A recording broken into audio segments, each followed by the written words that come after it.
The Pacific War is often remembered for its brutal island battles, relentless naval clashes, and the steady American advance that pushed Imperial Japan back toward its homeland. Yet, woven into that vast campaign is the story of a vehicle that embodied Japan's early war mobility and its late war inadequacy, the Type 95 Hago light tank.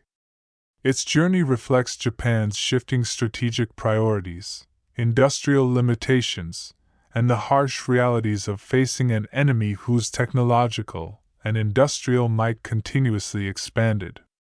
When Japan invaded Manchuria in 1931, the Imperial Japanese Army encountered Chinese forces that lacked mechanization. Despite this, Japanese commanders immediately recognized the logistical difficulties of operating in vast areas with minimal infrastructure. The Army sought a compact, lightweight armored vehicle able to move quickly across rough ground to provide direct infantry support. The result, after several prototypes, was the Type 95 Hago, accepted for service in 1935. The Hago was built around simplicity and speed. At only around 7.5 tons, it was much lighter than foreign tanks of the period. Its 120 horsepower diesel engine pushed it to almost 30 miles per hour, and its suspension system, derived from earlier tankettes, gave it surprising agility off-road. Such features made the Hago perfectly suited to the environments Japan expected to fight in: wide plains, jungles, and regions with limited roads. At a time when most tanks used gasoline engines, its diesel power plant also reduced fuel fire risk, an advantage often overlooked.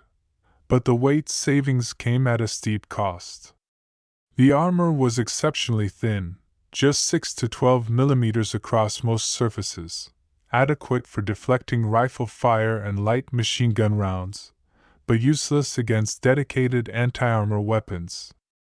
The small three-man crew, commander, gunner, and driver, had to multitask under fire, with the commander operating both turret and primary weapon while maintaining situational awareness. This design worked against poorly equipped opponents, but it reduced battlefield effectiveness against modern foes. Its 37mm main cannon, based on foreign infantry support guns, was accurate enough against soft targets and could penetrate thin armor. Early in the war, this armament allowed Hagos to be surprisingly lethal. Against lightly armored Soviet or Allied vehicles, the Hago could score clean kills at moderate range. Complemented by 2 machine guns, one fixed in the hull and another mounted in the rear of the turret, it offered good suppression capability for infantry support. These characteristics, later viewed as weaknesses, were initially strengths. In the 1930s, Japanese commanders believed speed and tactical mobility mattered more than armor or firepower, particularly in the undeveloped regions where they expected armored warfare to occur. And early campaigns seemed to validate that belief. The Hago's first significant combat use occurred in the late 1930s during Japan's campaigns in China and Mongolia. The vehicle's mobility on poor terrain made it valuable during the border clashes with the Soviet Union. One of these engagements, the 1939 conflict at Kokkinjeol, would prove to be a grim warning of things to come. At Kokkinjeol, Japanese forces, including tank units equipped with Hagos, faced Soviet troops under Georgy Zhukov.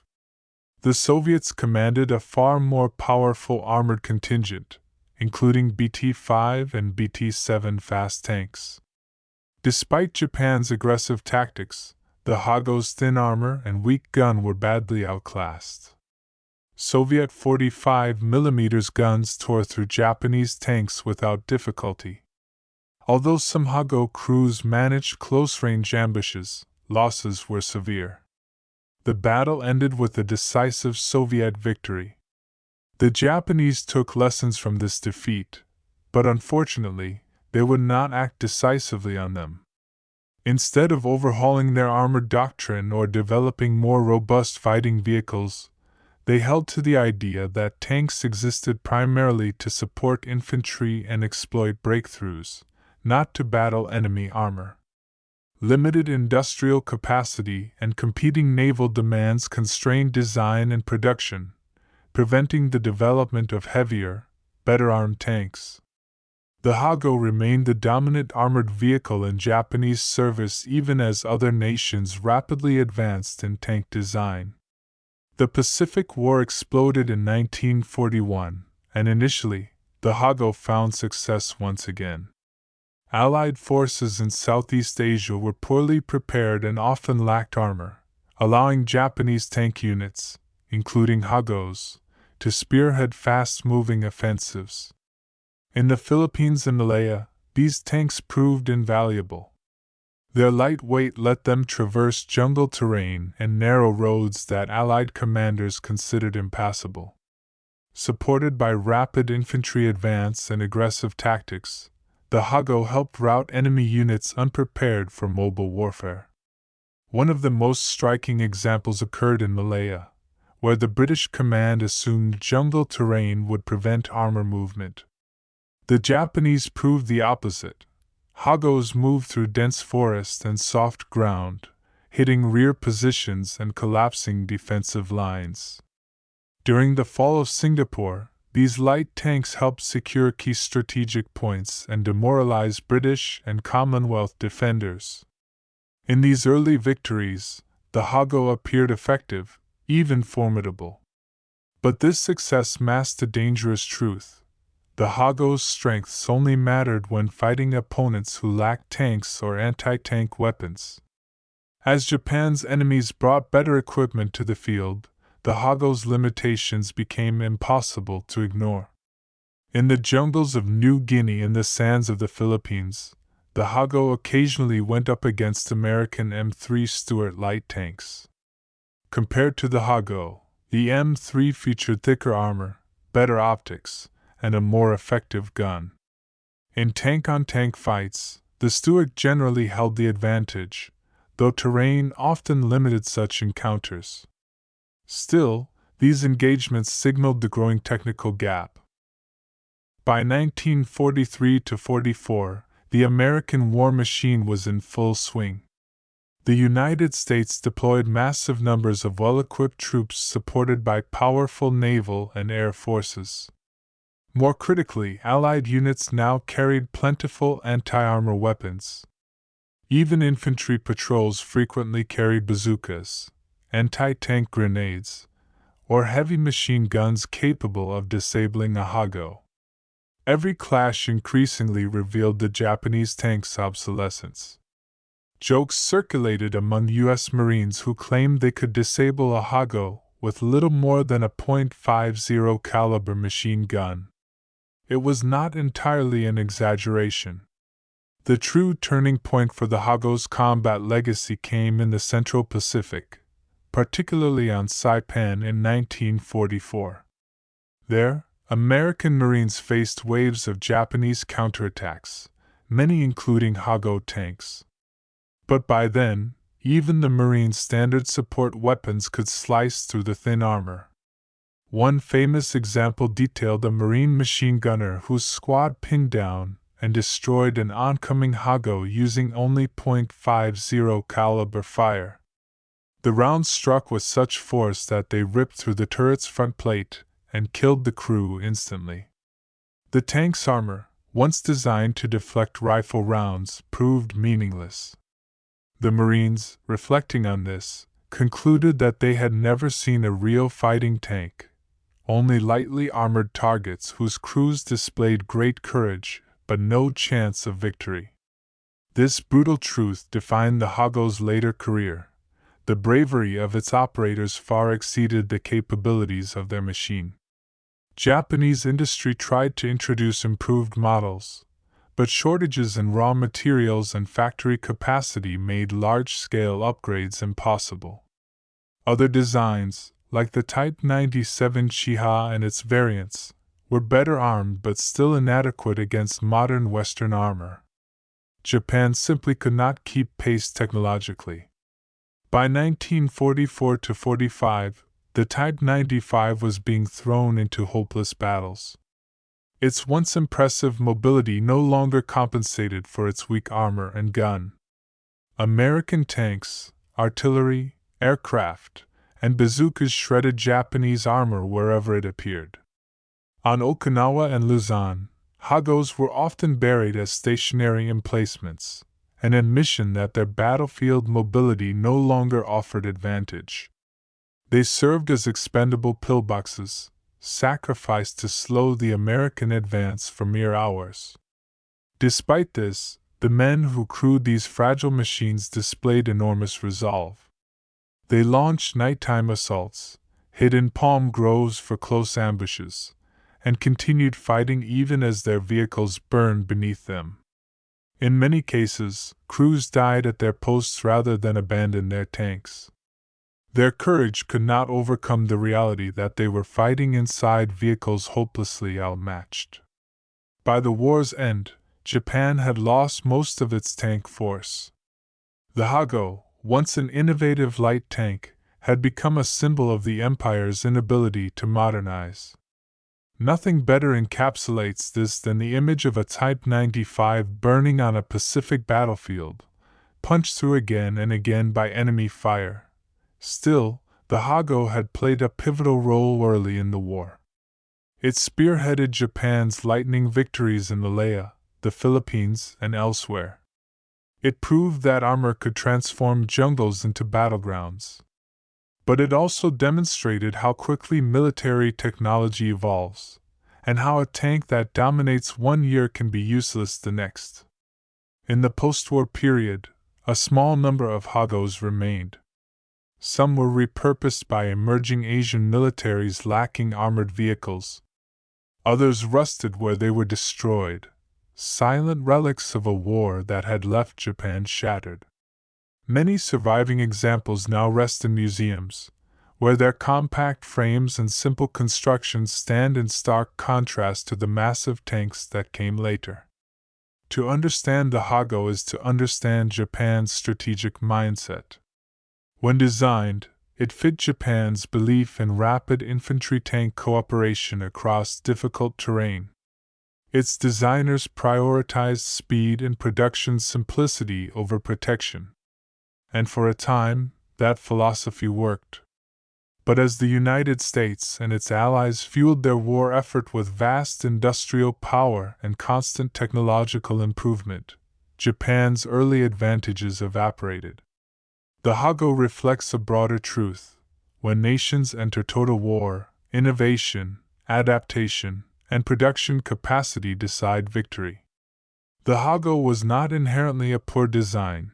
It was simply a design frozen in time, unable to evolve fast enough to cope with better-armed adversaries. Even as Japan struggled to modernize its armored forces, the Imperial Army continued to rely heavily on the Type 95. The vehicle's relatively low cost and ease of manufacture made it attractive to a nation increasingly strained by war. As Allied bombing campaigns intensified, Japan's industrial limitations became even more pronounced. Factories were destroyed, supply chains fractured, and steel shortages worsened. Under these conditions, upgrading existing armor or mass-producing new designs became nearly impossible. Thus, the Type 95, originally a pragmatic solution to 1930s warfare, lingered in service years beyond its obsolescence. Its persistence was less a strategic choice than a necessity. Japan simply lacked the resources to retire it. The battlefield consequences were devastating. Nearly every Allied theater saw Type 95s reduced to mere targets. In the Philippines, American forces encountered units operating Hagos in defensive roles, often dug into earthen berms or concealed behind vegetation. Without the ability to maneuver under heavy fire, these tanks became little more than static metal coffins. Bazooka teams, artillery spotters, and even aircraft made short work of them. Occasionally, a lucky Hago unit scored hits in close-range ambushes. Dense jungles and narrow trails occasionally allowed Japanese armor to get within striking distance. But even these rare tactical successes changed nothing strategically. Once spotted, Hagos were destroyed almost immediately. They were dangerous only when unseen, and they were seen more often than not. On Iwo Jima and Okinawa, the situation worsened.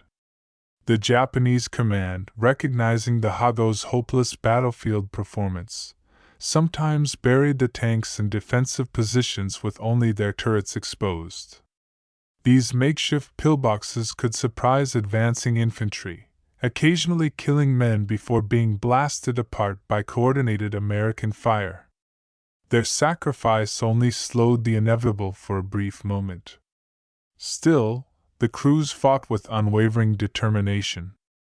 Many knew the tank they operated was hopelessly inadequate, yet they remained at their posts.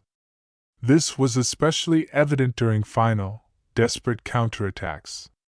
Crews charged superior American armor, fully aware they were facing weapons that could penetrate their hulls at virtually any angle. They attacked anyway. Their tenacity could delay an advance, but it could never halt one. Allied soldiers who fought against these tanks often recalled their fragility with surprise. Some described watching .50 caliber rounds punch through front armor the way rifle bullets passed through it. Others recounted seeing Sherman shells obliterate a Hago so completely that little remained beyond scattered fragments. These memories solidified the tank's reputation as outdated, even primitive. Yet the Hago cannot be judged entirely by its late war performance. If examined only through that lens, it appears laughably inadequate. But when viewed in its original context, a 1930s battlefield dominated by infantry engagements and limited mechanization, it makes far more sense. In that world, the Hago was a reasonably effective instrument designed for the wars Japan expected to fight. Its rigid doctrine prevented its evolution. Japanese commanders viewed tanks as infantry support tools, not as independent armored units capable of breakthrough or decisive exploitation. This thinking was rooted in earlier conflicts where infantry dominated and tanks provided supplemental fire. As a result, Japan never developed a combined arms doctrine comparable to that of Germany, the United States, or the Soviet Union.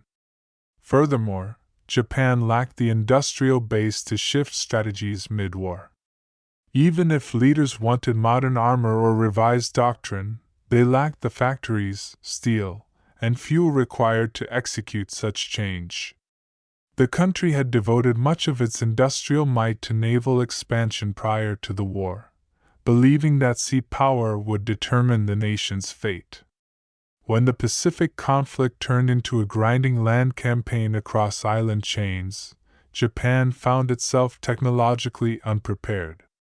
In contrast, the United States possessed vast industrial potential.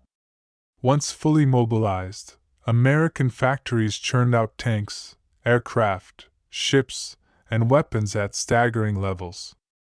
Replacements arrived faster than they could be destroyed. Japan could never hope to match this output, and the battlefield reflected that imbalance. When American Marines encountered Type 95s early in the war, their response was cautious. After all, a tank is a tank. But by 1944, Marines often viewed Hagos as secondary threats, dangerous only to those caught unaware. In many cases, infantry units regarded Japanese tanks as easier targets than well-camouflaged infantry positions. A striking example occurred during the battle for Saipan. In the dead of night, Japanese armor attempted a counterattack intended to break American lines. But the terrain funneled the tanks into predictable approaches. Once the Marines detected the advance, .50 caliber machine guns opened fire. The heavy rounds tore through every leading Hago, killing their crews before they could return effective fire. By dawn, dozens of wrecks littered the battlefield. What remained told the story clearly. Japan's armored spearhead had been dulled beyond repair. The U.S. military routinely documented these encounters. Reports emphasized how easily the Hago succumbed not only to tanks but even to heavy infantry weapons. Such observations shaped American tactical planning. Commanders no longer viewed Japanese armor as a serious threat, and instead concentrated on countering infantry, artillery, and fortifications. Tanks, once among the most feared tools of war, had been reduced to supporting roles on Japan's side. There were a few late attempts to improve Japan's armored forces. Modified Chiha variants with better guns appeared in small numbers, but they came too late and too few. The Hago remained the most numerous tank Japan fielded because it was the only one Japan could continue producing. Even then, production numbers fell sharply due to resource famine and Allied bombing. As Japan's empire contracted, remaining Type 95s were deployed defensively in territories like Manchuria, Okinawa, and the Home Islands. Some were stationed in remote outposts, facing no combat by war's end. Others were destroyed before firing a shot. The once mobile support vehicles found themselves stranded without fuel or repair parts, victims not of enemy fire but of collapse. After the war, surviving Hagos met varied fates. Many were scrapped where they lay. Others were taken into service by emerging Asian militaries who saw value in any armored vehicle, no matter how outdated. A few were preserved and shipped to museums. Today, their small frames attract curiosity. Visitors often express surprise at how small and lightly built they are, more akin to armored cars than tanks of later generations. This physical impression underscores a crucial truth: the Hago was never meant to fight Shermans or T-34s. It was, at its heart, a product of the 1930s, an era before the tank had become the dominant land weapon. Had the Pacific War remained limited to Southeast Asia's early engagements, the Hago might have been remembered more favorably. Instead, global conflict overtook it, transforming the battlefield into a place where speed and simplicity were no longer enough. Reflecting on the Type 95's historical role reveals a machine both misunderstood and emblematic. In its early campaigns, it exemplified successful Japanese tactics: fast, coordinated assaults that shattered complacent defenders. Later, it became a symbol of Japan's inability to adapt, its thin armor and weak guns starkly contrasted against modern Allied war machines. In many ways, the Hago is a lesson in timing. A tank perfectly suited for one era entered another where it no longer belonged. Yet its crews fought on, giving everything they could with the tools they had. Their bravery deserves recognition, even if their vehicle does not. Today, preserved examples stand not as laughingstocks but as artifacts of a nation that gambled its future on war and paid dearly. The Hago tells the story of ambition constrained by limited means, of doctrine eclipsed by changing realities, and of soldiers who carried on regardless. Ultimately, the Type 95's legacy is one of contrasts: early triumph, later tragedy, design competence, industrial stagnation, tactical success, strategic failure. It was never truly a bad tank, only one trapped in the momentum of a war that moved faster than its designers could imagine. The broader context of Japan's wartime decision-making helps explain why the Type 95 remained in frontline service long after it had become obsolete. From the beginning, Japan's strategic planners believed that naval and air power would determine the empire's fate. As a result, armored development received minimal priority. Funding, steel, and technical talent went first to the Navy and aircraft programs. Even ammunition and fuel supplies for armored units were often limited. Further complicating matters, Japan's military branches were deeply divided. The Army and Navy each pursued their own independent strategies and procurement systems. Rivalry between them sometimes bordered on open hostility. Cooperation was poor, and long-term planning frequently suffered. Had the Army recognized the importance of modern tanks earlier, or received the resources to pursue them, the Type 95 might have been replaced before the Pacific War began. Instead, the light tank became a symbol of Japan's unbalanced approach. It fit the Army's vision of a fast-moving infantry support weapon, but it hardly reflected the evolving standards of armored warfare abroad. By the late 1930s, nations like Germany and the Soviet Union were moving toward medium tanks with greater gun power and armor. Japan, constrained by doctrine and industrial capability, did not follow. Even so, early battlefield conditions helped conceal the limitations of Japanese armor. In China, tanks often operated in environments where enemy forces lacked modern weapons. The Hago encountered little armor opposition, and its gun was more than adequate for firing into trenches, machine gun nests, or urban barricades. Against these positions, its mobility and firepower seemed impressive. This success carried into the first months of the Pacific War. Japanese forces advanced rapidly through Southeast Asia in 1941–42, frequently overwhelming Allied garrisons. In the Philippines, Japanese armor supported infantry as they drove American and Filipino forces toward Bataan. Despite the Allies possessing some tanks of their own, poor preparation and inferior logistics limited their effectiveness. Hagos often advanced unopposed, and when resistance arose, it was usually from small arms. The Type 95 performed exactly as intended during these campaigns. Its utility disappeared, however, when Japan's strategic fortunes reversed. As American industry surged and Allied forces adapted, tanks on the battlefield grew heavier and more capable. The M4 Sherman quickly eclipsed the M3 Stuart, while improved American anti-tank guns spread to Marine and Army units. Against these weapons, the Hago stood no chance.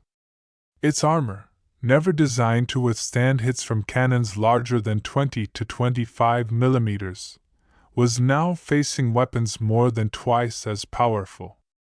Even glancing shots could disable or destroy it. Some historians have remarked that the Hago by this stage was little better than a tracked automobile with a cannon bolted to it. The psychological effect on Japanese crews must have been profound. Tankers are trained to trust their machines, believing their armor will protect them. For Type 95 crews, that trust could not exist.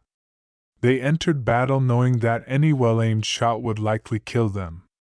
At times, their best defense was to hide in thick brush or ambush from behind ridges. They relied on surprise rather than resilience. Night operations became a preferred tactic. Under darkness, a Hago could maneuver close enough to fire at point-blank range, hoping its 37mm gun could knock out an American tank or at least cause confusion. Some crews even attempted suicidal charges, not out of recklessness, but because they believed that was the only way their weapon could achieve results. Such actions rarely succeeded, but they highlight the desperation of Japan's armored forces during the war's later stages. The Americans, in turn, adapted. Units learned to listen for the distinctive diesel engines of Japanese tanks approaching under cover of darkness. When noise gave away their positions, American machine gun crews opened fire even before visual contact. The heavy rounds shredded armor and ignited internal fires, often stopping the assault before it began. Even when Japanese tanks managed to close distance, the result was normally the same: rapid destruction. Stories from Saipan, Peleliu, and Luzon reflect this grim reality. On Saipan, one Marine platoon spotted a group of Hagos advancing near midnight. Within minutes, entrenched .50 caliber machine gun teams turned the assault into a slaughter. The lead tank erupted into flames after only a few bursts. Others behind it halted, silhouetted by fire, becoming stationary targets. American gunners continued firing until no movement remained. When dawn came, the battlefield was silent except for the crackle of burning metal. Such encounters repeated throughout the war. Each time, the Hago proved unable to withstand frontal engagement. Each time, Japanese tankers died inside their machines, courageous, but hopelessly outmatched. A few units attempted to modify surviving Hagos with improvised armor. Some added track links, wood, or sandbags to the hull. Others buried tanks to turn them into hold-down positions. These measures offered psychological comfort but little real protection. A single hit from a Sherman or anti-tank gun still tore through in some regions, particularly Southeast Asia and China. The Hago continued to find limited usefulness late into the war. Their lightweight mobility remained valuable, and enemy anti-tank assets were less common. But these isolated successes could not change the overall trajectory. The Pacific theater's decisive battles were fought on islands where the U.S. concentrated superior firepower, and there, the Type 95 had no place except as a martyr. Despite its obsolescence, the Hago remained important symbolically. To Japanese propaganda, it represented the spirit of the nation's armored forces. It appeared in news films, parades, and stage demonstrations, portrayed as a powerful instrument of war. Yet the men who served in these tanks knew the truth. They faced enemies whose equipment eclipsed theirs in every measurable way. All they could rely on was training, discipline, and resolve. After the war ended, Allied analysts studied captured Hagos. Their reports described them as outdated even by early war standards. They acknowledged clever elements, such as the diesel engine and mechanical simplicity, but concluded the vehicle lacked adequate protection for modern combat. These findings were unsurprising. American troops had already seen firsthand how easily the tank could be destroyed. Yet the very simplicity criticized by analysts later became an advantage for post-war users. In several Asian countries, captured Hagos were pressed into service by local forces who valued them not for battlefield strength but for mobility and psychological presence. In environments where opposing forces lacked armor or anti-tank weapons, even an obsolete tank could influence events. Some Hagos served in these capacities well into the 1950s. Others found their way to museums, private collections, or training grounds. Today, preserved examples can be found in places such as Japan, Australia, the United Kingdom, and the United States. Standing beside them offers perspective. Their compact dimensions and thin plating seem almost unbelievable compared to the thick armor and heavy guns of later tanks. Visitors often remark that they look too small to be real tanks at all. This reaction underscores how dramatically warfare evolved in a short span. The Hago emerged from an era when armies still debated whether tanks should support infantry or act independently. By the end of World War II, that debate was settled.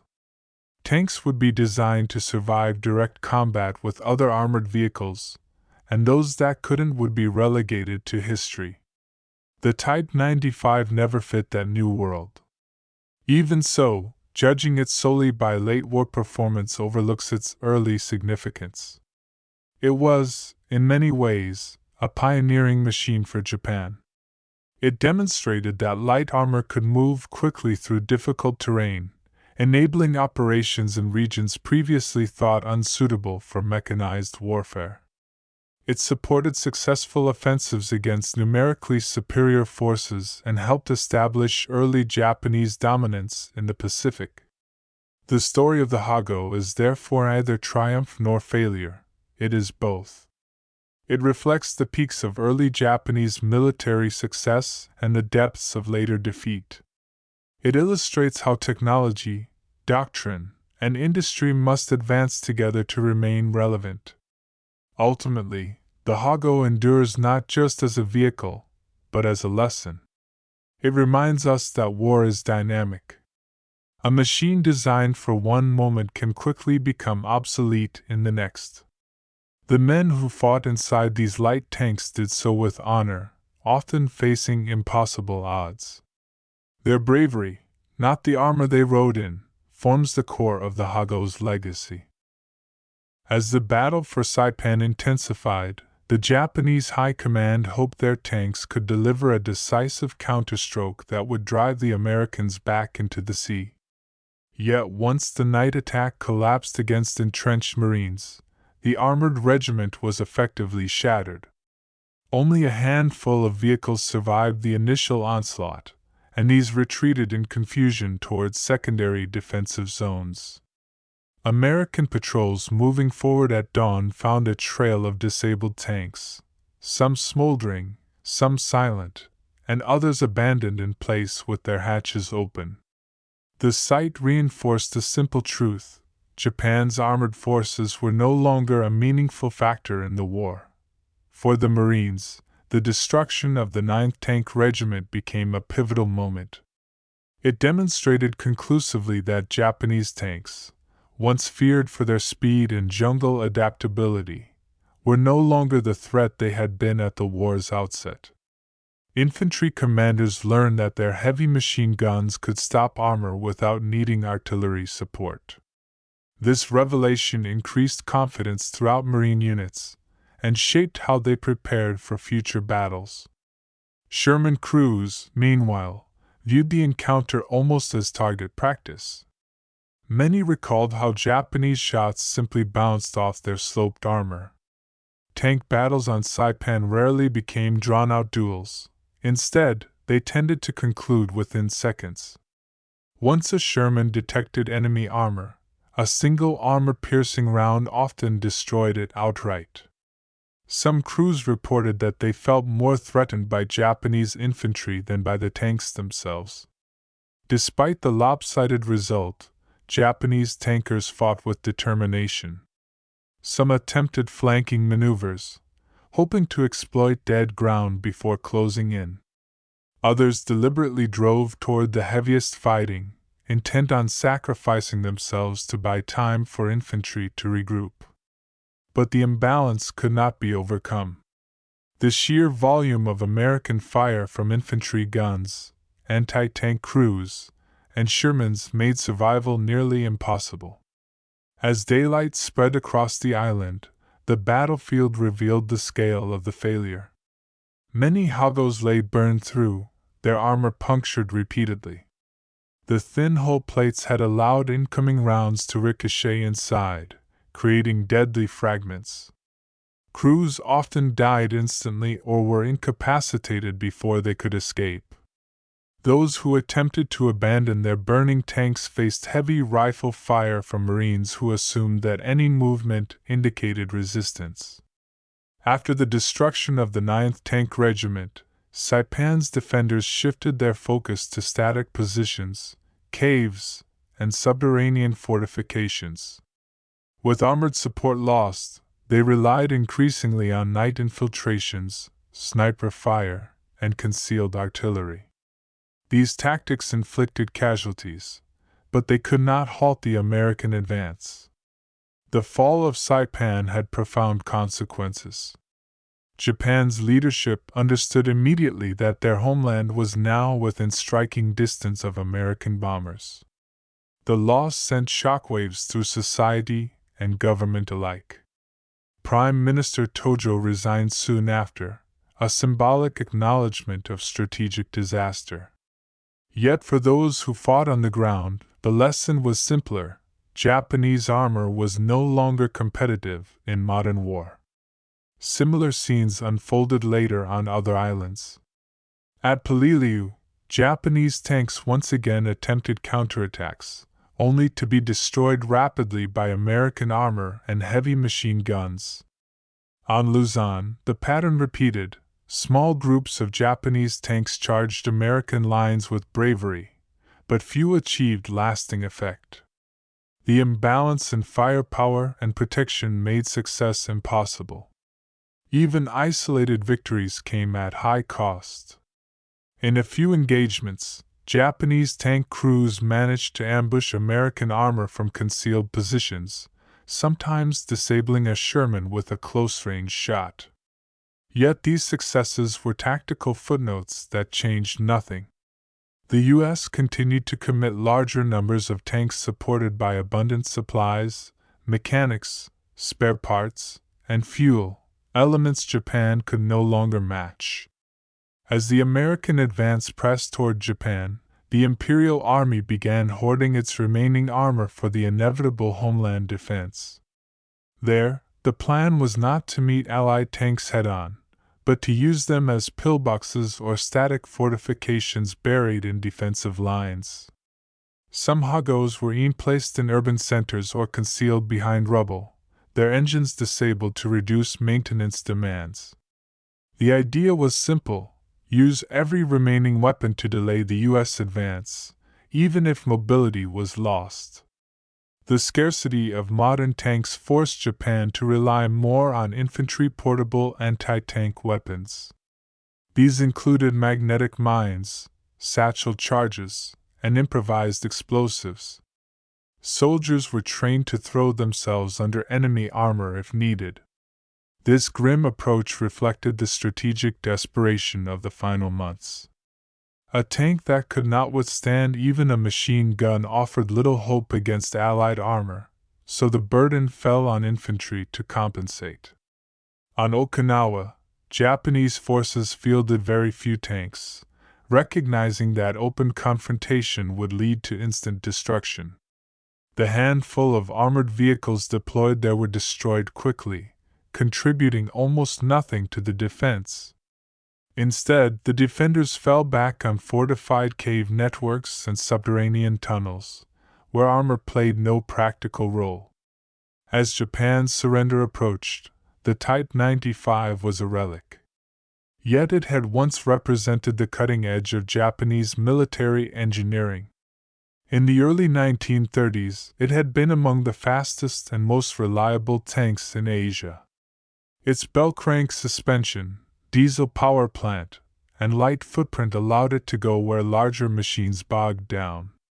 In the jungles of Southeast Asia, these traits proved lethal. But no machine remains dominant indefinitely.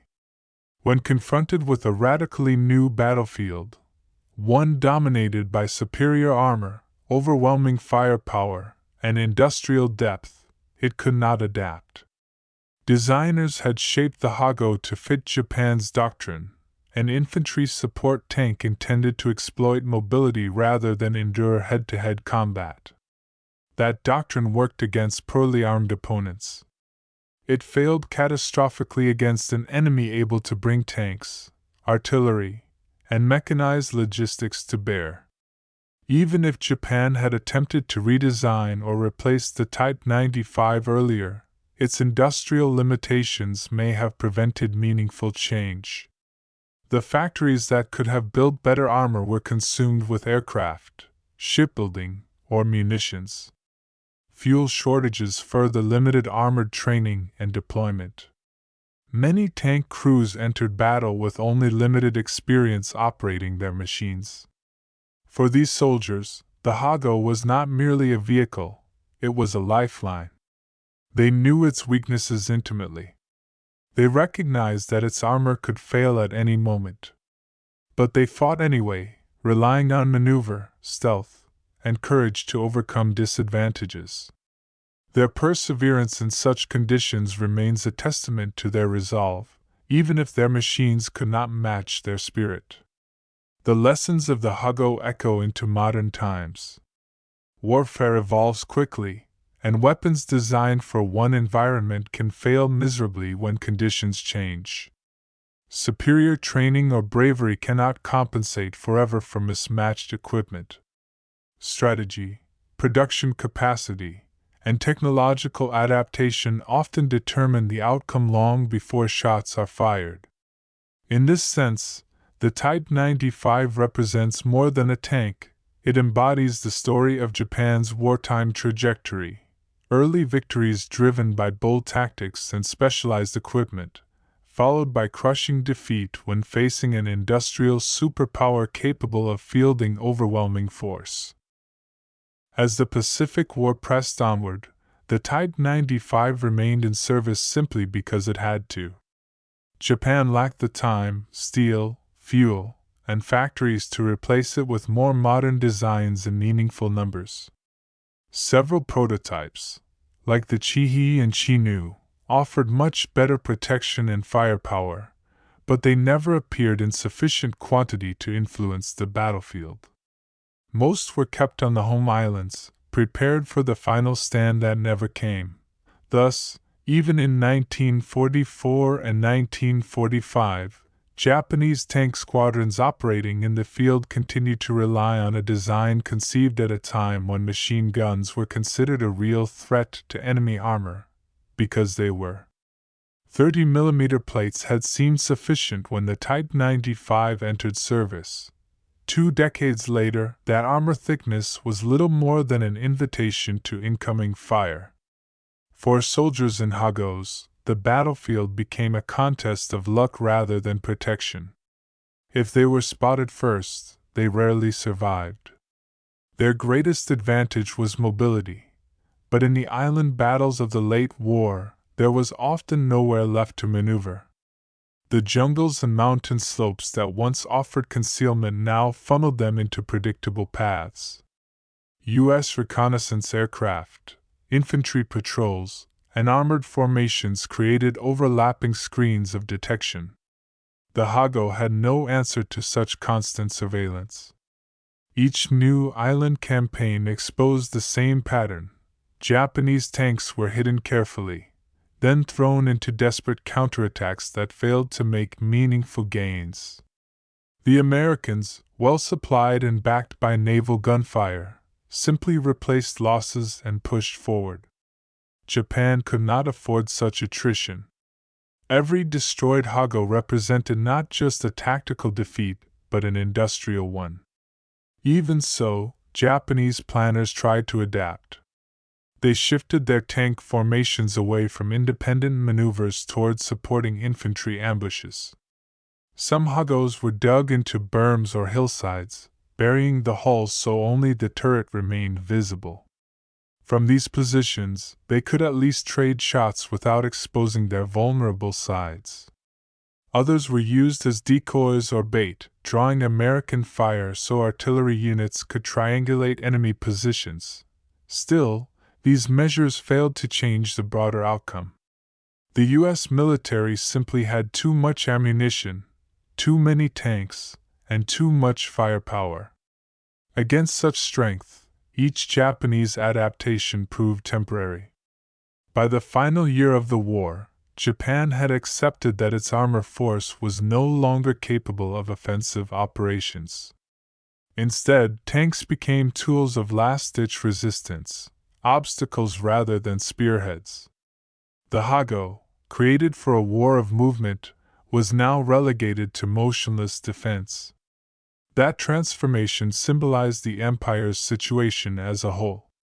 A nation that once fought with agility and daring had been reduced to digging in and sacrificing equipment, and lives to slow and inevitable advance.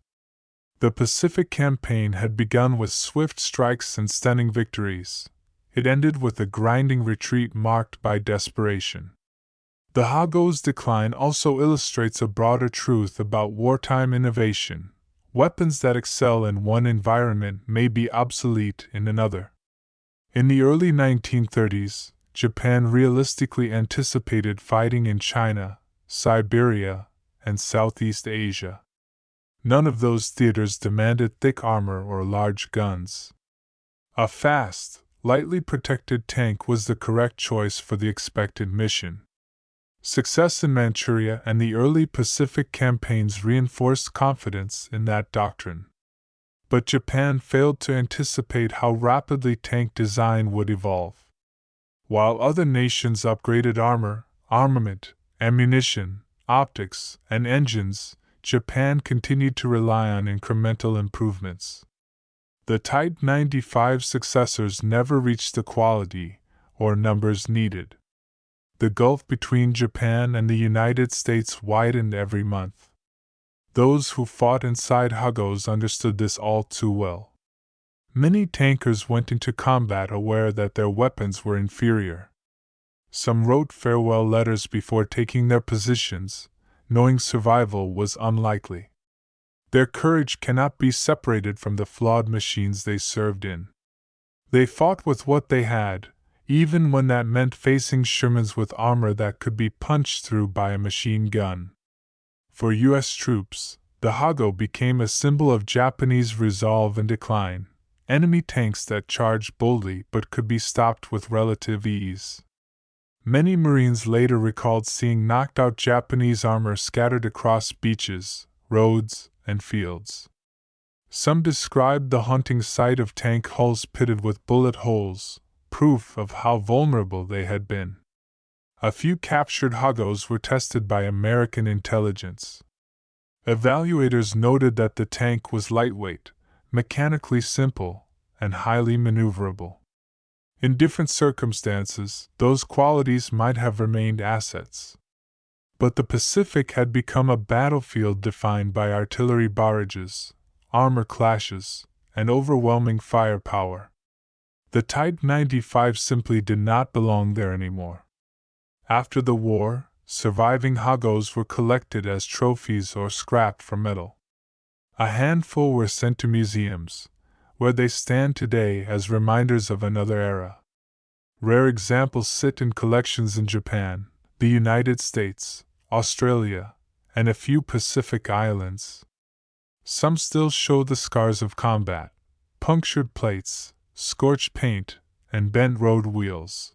Standing before one of these relics, it is easy to imagine its past, driving through jungle tracks, engines roaring, crews shouting commands, treads grinding over uneven terrain.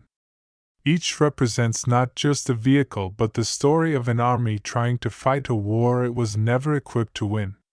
The Type 95 Hago endures not because it was exceptional in combat, but because it reveals the contradictions of Japan's wartime strategy. It embodied technical ingenuity in its suspension and power plant, yet lacked the protection necessary for late-war battlefields. It was designed for mobility and offensive maneuver, yet spent its final years buried as a fixed turret. It was a tool of conquest early in the war, and later an emblem of desperate defense. Even near the war's end, Japanese tank crews continued to believe that decisive counterattacks could turn the tide. They charged with determination, even when the odds were impossible. That spirit, more than the machine itself, defines their legacy. The story of the Hago is therefore not just the story of a tank. It is a window into the rise and fall of Japanese military power during the Pacific War, a narrative shaped by early triumph, underestimation of enemy industry, and the harsh limits of national production. It is a reminder that war is not won only by courage or tactics, but by machines, materials, and the ability to replace losses. Japan could not keep pace. And so the Type 95, once modern and lethal, became a relic long before the conflict ended. In the final months of the war, Japan prepared for an Allied landing on the home islands. Here, the remaining Hagos, along with other outdated armored vehicles, were gathered in defensive belts around major cities, ports, and airfields. Most were dug into camouflaged positions or hidden in forested areas, unable to maneuver due to fuel shortages and the overwhelming threat from American aircraft. Their role had shifted from instruments of attack to improvised strongpoints, little different from bunkers made of steel. Crews trained for what would have been a final, suicidal stand. They rehearsed ambush tactics, practiced firing from concealed hold-on positions, and coordinated with infantry units equipped with mines and explosive charges. But even their most optimistic strategies acknowledged reality. Japanese armor could not defeat Allied tanks head-on. Victory would depend entirely on surprise, terrain, and sacrifice. The expected invasion never came. The war ended after the atomic bombings of Hiroshima and Nagasaki and the Soviet entry into the conflict. When Japanese forces surrendered, many Hagos were still hidden in revetments or storage depots, their engines silent, their crews relieved yet uncertain about the future. In the years that followed, most of these tanks were scrapped. Japan's post-war constitution renounced offensive war, and its new defense forces relied on American vehicles. The Type 95 disappeared from military service, leaving behind only scattered relics across Asia and the Pacific. Yet the Hago's legacy endured. Historians studying the Pacific War continued to view it as a vehicle that symbolized both the early successes and the later failures of Japanese armored doctrine. Its origins as a fast, lightly armored support platform reflected a time when Japan enjoyed maneuver dominance. But its inability to evolve into a more powerful design exposed the industrial limits that shaped Japan's wartime fate.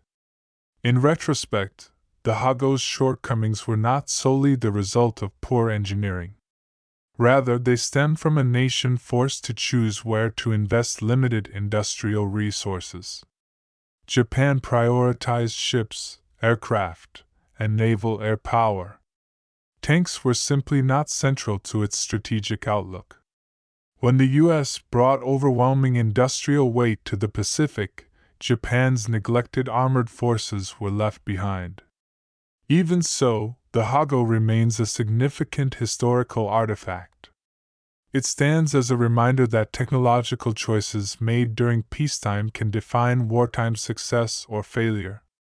A weapon designed for one era may find itself unsuited for the next, and adaptation is only possible when industry, doctrine, and training align. The story of the Type 95 is therefore a story of transition.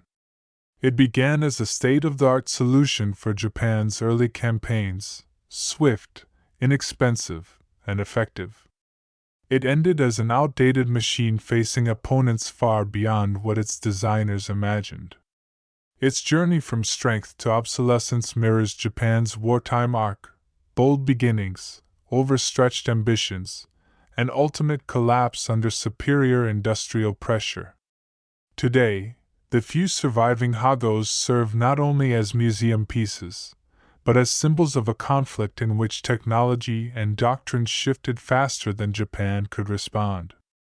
Their thin armor, small cannon, and compact frames evoke a fundamentally different era of tank warfare, one where mobility and lightness were valued, before the world learned that armor must evolve quickly or die. Though eclipsed in firepower and protection, the Hago's crewmen nevertheless fought with resolve. They drove into battles they knew they might not survive, fully aware of the machine's vulnerabilities. Their courage deserves recognition separate from the tank's shortcomings. Ultimately, the Type 95 Hago reflects the layered complexity of war, innovation existing alongside failure, bravery alongside inadequacy. Its legacy rests not in great victories, but in the lessons it left behind, lessons about preparation, adaptation, and the unforgiving nature of technological competition. It stands as a quiet testament to an era when small tanks once roamed vast battlefields, and to a generation of soldiers whose fate was bound to a machine that could not keep pace with the world changing around it.